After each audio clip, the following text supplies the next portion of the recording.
Hello everyone. आज हम discuss करेंगे इकोनॉमिक सर्वे के ऊपर कुछ क्वेश्चंस। ये क्वेश्चंस आपके एनटी के एग्ज़ाम के लिए इंपॉर्टेंट है, नायब तहसीलदार के एग्ज़ाम के लिए, सब इंस्पेक्टर के एग्ज़ाम के लिए, as well as secretariat clerk भी आपका आ रहा है अभी एग्ज़ाम, उसके लिए इंपॉर्टेंट है। पहले हम डिस्कस कर लेते हैं कि इकोनॉमिक सर्वे होता क्या है। तो इकोनॉमिक सर्वे सिंपली आपका प्रीवियस ईयर की एक रिपोर्ट होती है या प्रीवियस ईयर का एक एनालिसिस होता है। डिफरेंट सेक्टर्स जो भी हैं हमारे इकोनॉमी के, primary sector, secondary sector as well as tertiary sector, और उनकी क्या परफॉर्मेंस रही है across the previous year. Economic survey इसके साथ साथ ये भी सजेस्ट करता है कि फ्यूचर क्या मूव्स हो सकते हैं या फ्यूचर में हम क्या पॉलिसीज़ अडॉप्ट कर सकते हैं फॉर द इकोनॉमी। ठीक है। इकोनॉमिक सर्वे बजट से कैसे डिफ्रेंशिएट करता है? बजट हमें नेक्स्ट ईयर के लिए बताता है कि क्या हमारा एक्सपेंडिचर रह सकता है या कहाँ से पैसा आएगा, जिसको हम बोलते हैं एस्टिमेटेड रिसीट्स एंड एक्सपेंसेस का जो डाटा प्रोवाइड करता है वो बजट प्रोवाइड करता है। Budget is for the next year, जबकि इकोनॉमिक सर्वे है प्रीवियस ईयर के इकोनॉमी के बारे में एनालिसिस प्रोवाइड करता है। ठीक है, जैसे आपका यहाँ लिखा है budget is for the upcoming year, whereas economic survey is analysis of the economy for the past year. थोड़ा सा ओवरव्यू ले लेते हैं कि एचपी इकोनॉमी कैसी रही है और इंडियन इकोनॉमी कैसी रही है due to the covid pandemic. जो आपको पता है, कोविड पेंडेमिक से काफ़ी ज़्यादा डिस्टॉर्शन आ गया था इकोनॉमी में, लॉकडाउन लगा था और उससे पूरी इकोनॉमिक एक्टिविटीज़ ठप हो गई थी। तो 2020-21 में इंडियन इकोनॉमी जो है वो कॉन्ट्रैक्ट कर गई है बाय 6.6%। कॉन्ट्रैक्ट कर गई है मतलब है इसका कि जीडीपी है, जैसे जीडीपी मान लो $100 बिलियन की जीडीपी है अगर इंडिया की, तो 6.6% से अगर कॉन्ट्रैक्ट कर गई है तो जीडीपी का साइज़ कितना हो जाएगा रिड्यूस करके, अबाउट $93.4 बिलियन। ये ऐसे एग्जाम्पल समझने के लिए कि कॉन्ट्रैक्शन ऑफ द जीडीपी का क्या मतलब है। तो जीडीपी का जो टोटल साइज है $100 बिलियन का, वो रिड्यूस कर गया है। This is what is the meaning of Indian economy contracted by 6.6%। उसी तरह से जब हम एचपी स्टेट इकोनॉमी पे देखते हैं तो एचपी स्टेट इकोनॉमी भी हमारी 5.2% से जो है कॉन्ट्रैक्ट कर गई है। ठीक है। जीएसडीपी होती है gross state domestic product. States की जीडीपी को एस्टिमेट करने के लिए हम जीडीपी नहीं यूज़ करते हैं और जीएसडीपी यूज़ करते हैं, जिसको बोलते हैं ग्रॉस स्टेट डोमेस्टिक प्रोडक्ट। इसके बाद हम अब क्वेश्चंस की तरफ मूव करते हैं। थोड़ा सा आपका इंट्रोडक्शन हो गया क्या होता है इकोनॉमिक सर्वे, जीडीपी। जो इस साल का एस्टिमेट है जीएसडीपी कितनी रहेगी, 8.3% रहेगी ग्रोथ हमारी स्टेट की इकोनॉमी की ड्यूरिंग 2021-22। तो फर्स्ट क्वेश्चन है आपका, at national level GDP at constant prices, ये जिसको रियल जीडीपी भी बोलते हैं, फॉर द ईयर 2020-21 कितनी रहने के एस्टिमेट हैं, कितने लाख करोड़, एज अगेंस्ट 146 लाख करोड़ जो 2019-20 में थी। आप 10 सेकंड्स ले लो और क्वेश्चन आंसर करो। कमेंट सेक्शन में आप लिख सकते हो जो आपका लगता है इसका क्या आंसर होना चाहिए।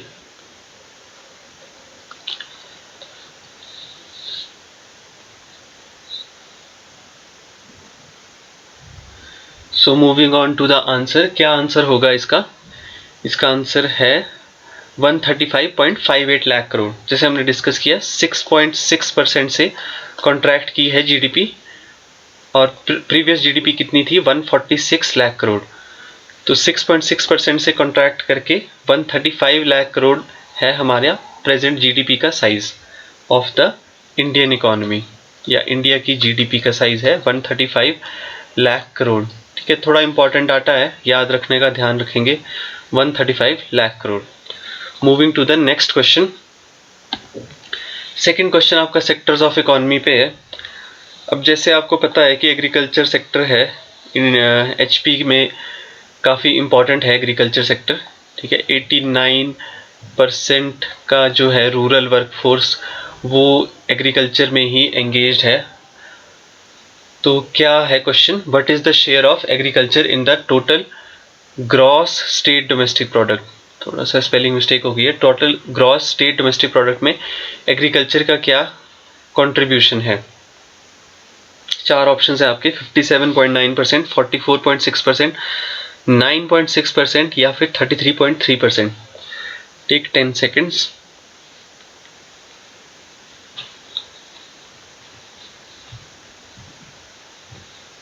क्या आंसर होगा इसका? 33%, 9.6%, 44% या 57%? तो करेक्ट आंसर है इसका ऑप्शन सी, 9.6%। जो सिर्फ एग्रीकल्चर है, जैसे प्राइमरी सेक्टर में और भी चीज़ें हैं, सिर्फ एग्रीकल्चर का कंट्रीब्यूशन 9.6% है जीडीपी में, जबकि प्राइमरी सेक्टर का कंट्रीब्यूशन कितना आता है? 13.6%।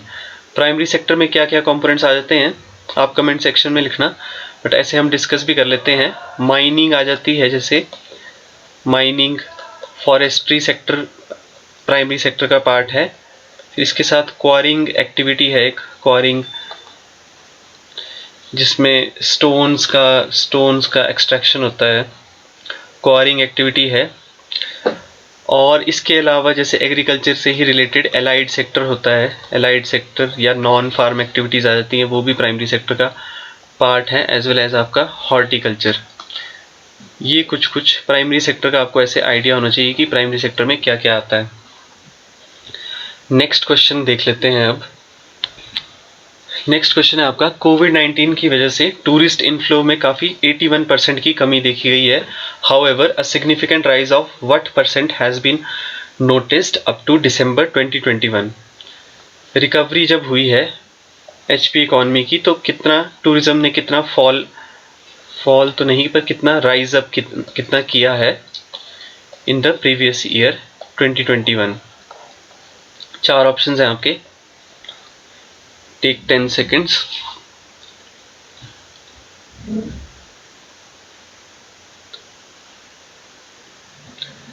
क्या होगा इसका करेक्ट ऑप्शन? 81% का कॉन्ट्रैक्शन है, ये डाटा भी आप ध्यान रखेंगे 2020 में। करेक्ट आंसर है इसका 75.4%। 75% से टूरिज्म में उछाल देखा गया है, या टूरिज्म जो बाउंस बैक हुआ है। जैसे इकॉनमी का कोविड में हमने देखा है कि ऐसे फॉल किया है, तो उसी के साथ अब रिकवरी हुई है। जैसे फॉल हुआ है टूरिज्म में 81% का,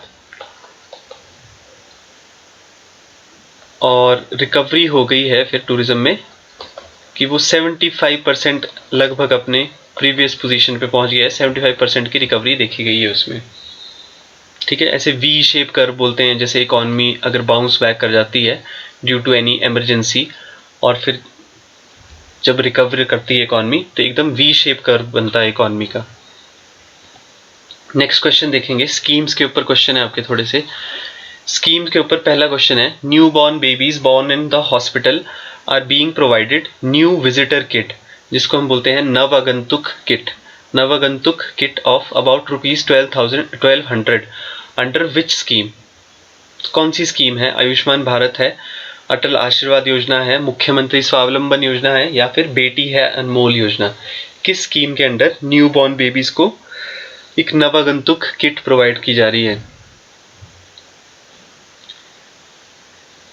तो इसका करेक्ट आंसर है अटल आशीर्वाद योजना है। आप आयुष्मान भारत से कंफ्यूज मत करना। आयुष्मान भारत इज सिंपली एक हेल्थ इंश्योरेंस स्कीम है।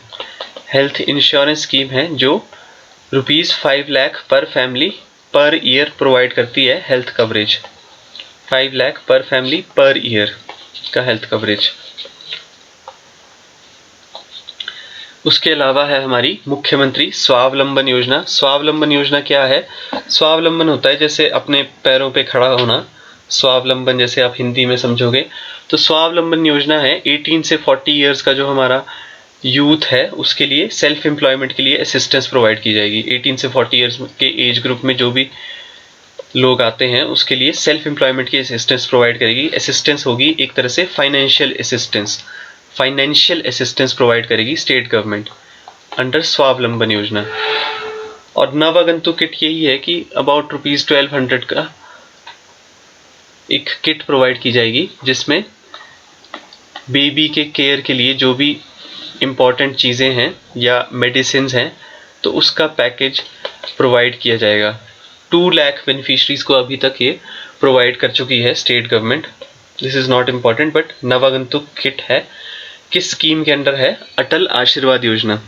बेटी है अनमोल योजना, तो आप समझ सकते हैं। नेक्स्ट क्वेश्चन देखेंगे हम। नेक्स्ट क्वेश्चन भी स्कीम्स के ऊपर है। अंडर जल से कृषि को बल योजना फाइनेंशियल असिस्टेंस प्रोवाइड कर रही है state government for the construction of check dams and ponds. तो गवर्नमेंट इसमें कितना एक्सपेंडिचर बियर कर रही है? What part of the expenditure जो है वो गवर्नमेंट के थ्रू आ रहा है? इज इट 50% एक्सपेंडिचर जो गवर्नमेंट बियर कर रही है और बाकी 50% जो है वो कम्युनिटी देगी, या फिर 75%, 100% और 80%? क्या आंसर होगा इसका?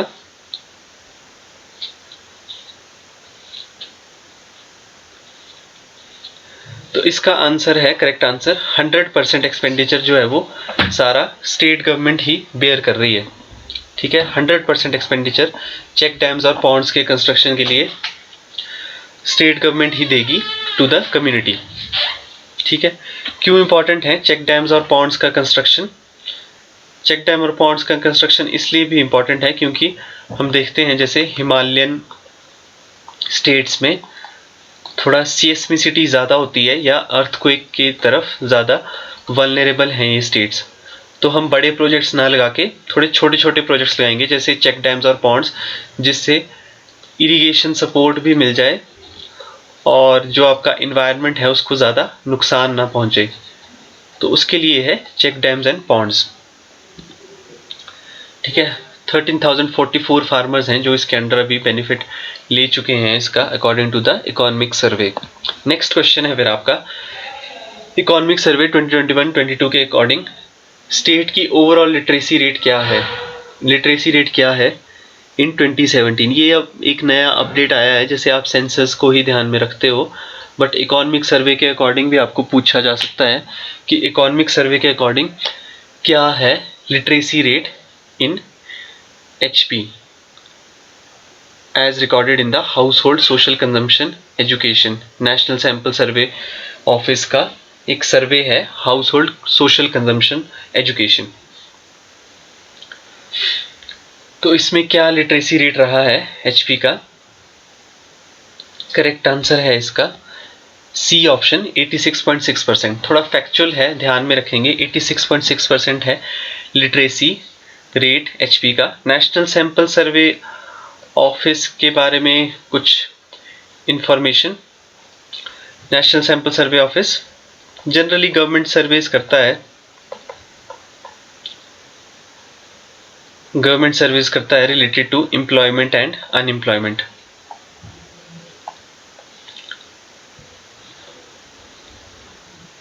नेक्स्ट क्वेश्चन डिस्कस कर लेते हैं। नेक्स्ट क्वेश्चन है स्कीम के ही रिगार्डिंग है। Which of the following scheme is for meritorious students of the general category? जैसे आपको पता है कि scholarship schemes according to category wise divide की हैं हमने। SCs के लिए अलग है स्कीम, STs के लिए अलग है, OBCs के लिए अलग है और जनरल कैटेगरी के लिए अलग है। तो जनरल कैटेगरी के लिए कौन सी स्कीम है इसमें से? अंबेडकर मेधावी छात्रवृत्ति योजना है, स्वामी विवेकानंद उत्कृष्ट योजना है, ठाकुर सेन नेगी उत्कृष्ट छात्रवृत्ति योजना है, या फिर महर्षि वाल्मीकि छात्रवृत्ति योजना है? क्या होगा इसमें करेक्ट आंसर?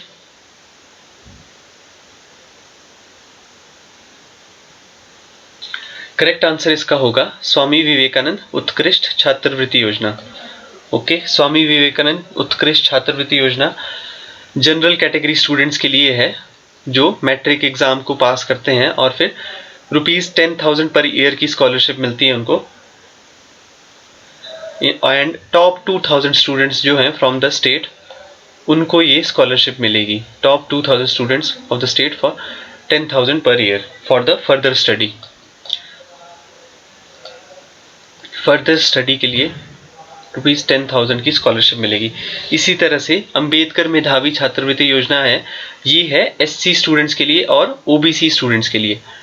अब इनके लिए भी, बट जो इंसेंटिव है वो अलग अलग है। ठीक है, जो एससी स्टूडेंट्स हैं आपके, उनके लिए है 12,000 पर ईयर का इंसेंटिव, 12,000 पर ईयर, जबकि जो हमारे ओबीसी स्टूडेंट्स हैं उनके लिए ₹10,000 पर ईयर मिलेगा। ठीक है, इसी तरह से ठाकुर सेन नेगी उत्कृष्ट योजना है, उत्कृष्ट छात्रवृत्ति योजना, ये है जो हमारे ट्राइबल बच्चे हैं उनके लिए है। Top 100 girls and top 100 boys के लिए ₹11,000 पर ईयर मिलेगा।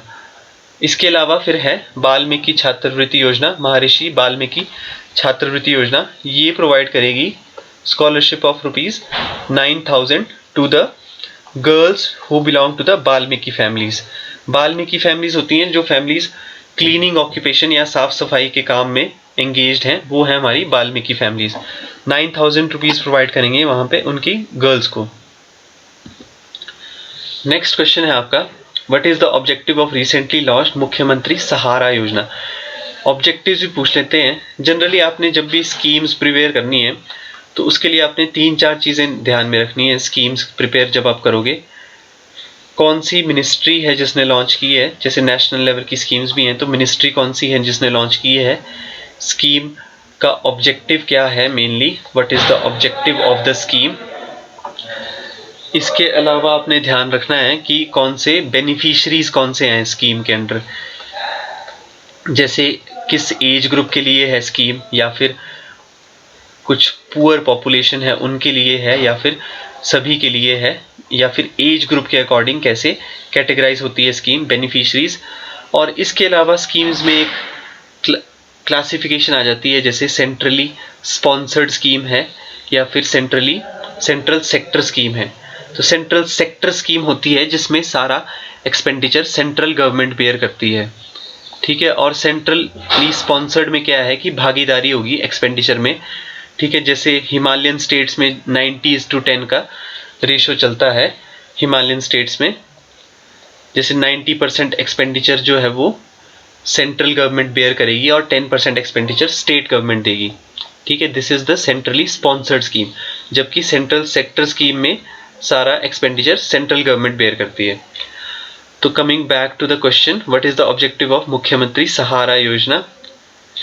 डेस्टिट्यूट विमेन के लिए है, patient suffering from serious diseases, farm protection के लिए है, या फिर ऑनलाइन एजुकेशन। तो ये स्कीम है Mukhyamantri Sahara Yojana for the patients who are suffering from the serious diseases. ठीक है, सिंपली आपने ध्यान में रखना है, ये फैक्चुअल क्वेश्चन है थोड़ा सा। मुख्यमंत्री सहारा योजना, तो सहारा किसको प्रोवाइड कर सकते हैं, जो असमर्थ है एक तरह से, जो खुद कुछ अपना काम नहीं कर पा रहा है, या फिर किसी तरह से कुछ डिसेबिलिटी है। तो डिसेबिलिटी कैसे हो रही है, एक तरह से यहाँ पे सीरियस डिजीज है उसको, जैसे मान लो किडनी का पेशेंट है, डायलिसिस की प्रॉब्लम है उसको, किडनी का पेशेंट है, तो उसमें है ये सहारा योजना। याद रखने के लिए ऐसे थोड़ा निमोनिक ध्यान रखेंगे कि एस से सहारा और एस से ही आपका सीरियस डिजीज होता है। तो इसमें क्या है, financial assistance of ₹3,000 is provided to the patients who are suffering from the serious diseases and to their attendants from the economically weaker sections के लिए है ये मेनली स्कीम। ठीक है, बेनिफिशरीज कौन से आ जाएंगे आपके, EWS कैटेगरी के। नेक्स्ट क्वेश्चन देखते हैं फिर। नेक्स्ट क्वेश्चन ऐसे ही है, फिर आपके क्वेश्चंस तो ओवर हैं।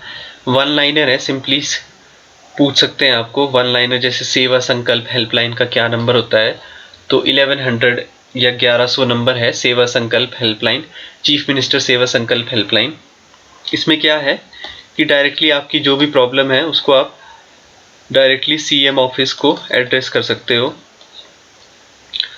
इसके अलावा जैसे स्वर्ण जयंती नारी संबल योजना है, तो नारी संबल योजना क्या है, जो हमारी ओल्ड एज में आ जाती हैं विमेन, उनको थोड़ा सा सपोर्ट प्रोवाइड करने के लिए 65 से 69 ईयर्स में एक सोशल सिक्योरिटी पेंशन है ऑफ ₹1000 पर मंथ। ठीक है, थैंक यू। नाउ हम अगले लेक्चर में डिस्कस करेंगे। चैप्टर 2 है आपका इकोनॉमिक सर्वे का, state economy, public finance and taxation. Thank you.